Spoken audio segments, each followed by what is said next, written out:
dahil ang daming lubak-lubak ngayon sa mga highway. Mahirap na, no? Kung tayo dadaan sa isang highway na lubak-lubak at sabay babiyahe ng expressway, babiyahe ka ng highway.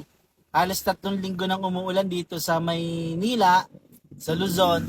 So ang babala natin, no, sa mga bumabiyahe po ng expressway, gawin natin yung itinuro at pinag-usapan natin nakaraan, yung 3 seconds, 4 seconds away.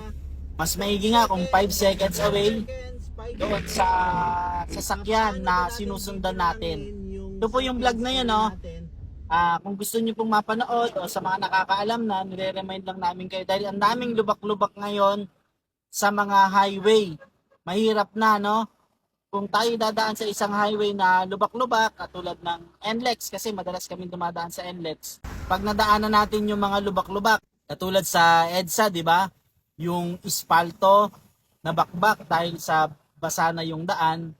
So babala natin, may mga lubak-lubak ngayon, 3 weeks nang basa yung kalsada, mga nahuhukay, nagkakaroon ng mga butas. Kapag dumaan tayo dyan sa mga yan, kung di talaga natin kayang maiwasan nung gulong natin, kasi makakasira po yan sa ating pong ilalim, hanggat maaari, kung kayang iwasan, dahil naka 5 seconds away tayo, 4 seconds away, merong enough time para maka-react doon sa kalsada, pagiging road caring natin. Kung hindi kayang iwasan, humawak na lang tayo sa manibela.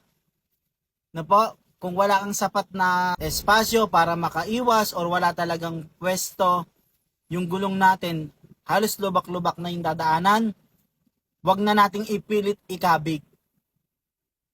Mas maigi na hawakan na yung manibela at ituloy na natin yung takbo. No? Proceed to your speed and wag mo nang ikabig, lalo na madulas yung kalsada. Sana nakapagpaalala po tayo, isang road care tips na naman po natin ito.